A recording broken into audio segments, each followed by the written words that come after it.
আসসালামু আলাইকুম, welcome to cooking house. আজকে আমি আপনাদেরকে দুটি জুস বানিয়ে দেখাবো, তরমুজ এবং চেরি ফলের। গরমের জন্য পেট ঠান্ডা রাখে, খুবই উপকারিতা দুটি ফল।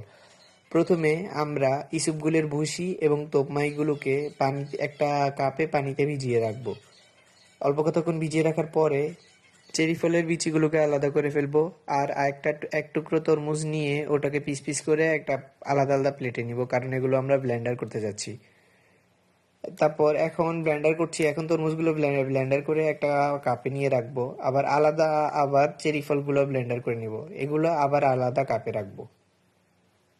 ব্লেন্ডারটি সম্পূর্ণ দেখুন।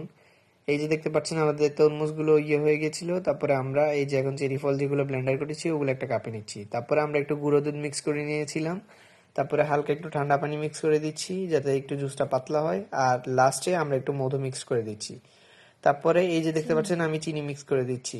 ব্যাস, আমাদের জুস রেডি। আশা করি সবার এই ভিডিওটি ভালো লেগেছে। সম্পূর্ণ ভিডিওটি দেখার জন্য ধন্যবাদ। ভালো লাগলে লাইক করবেন, কমেন্ট করবেন এবং সাবস্ক্রাইব করবেন। ধন্যবাদ।